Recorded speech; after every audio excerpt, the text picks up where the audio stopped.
To be drowned is to be subjugated entirely. Body, soul, and mind, both completely and utterly dominated. And yet, the poor souls of the hive world designated Atlantis IV would give so much more than this.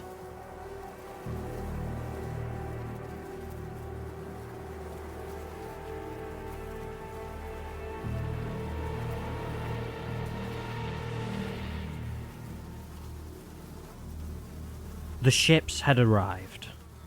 They were heretic Astartes, but they did not fire. They stood still in the atmosphere above the hive world, watching, waiting, doing nothing. They did not need to do anything. The payload had been successfully delivered. Soon, Atlantis IV would drown.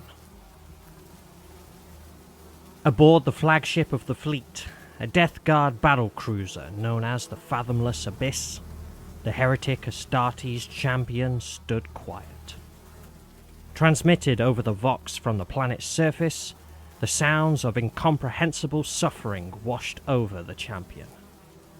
He bathed in their anguish.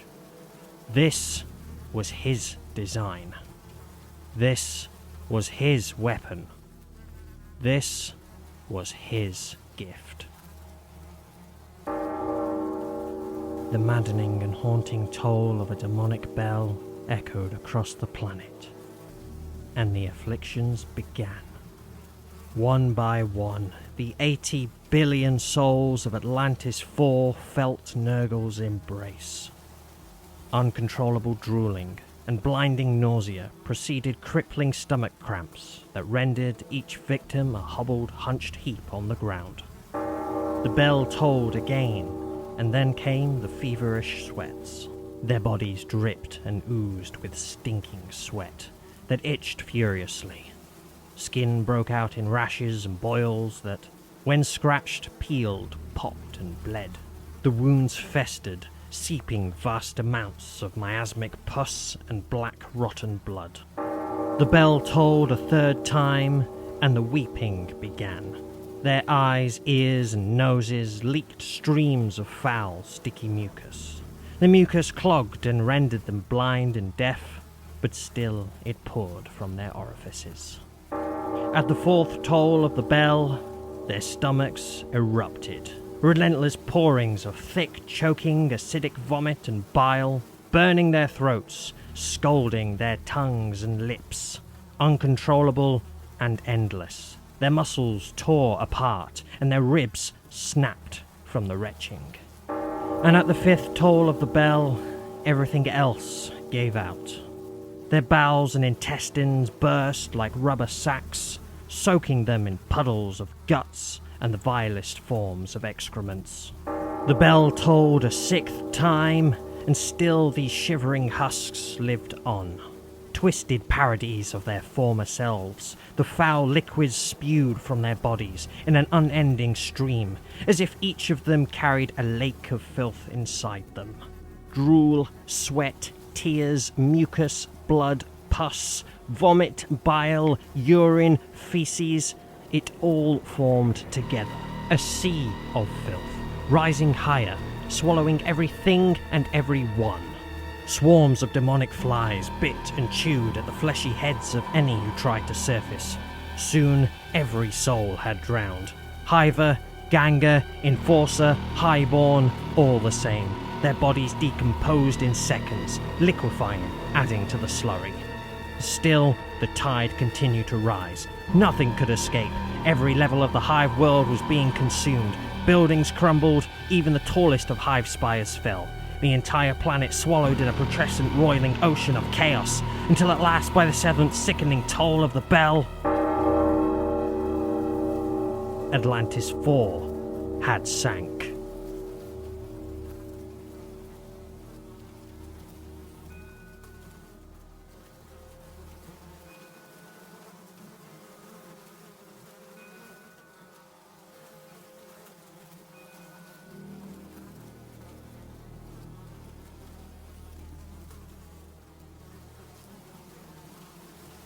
Upon the bridge of the fathomless abyss, the heretic Astartes champion stirred.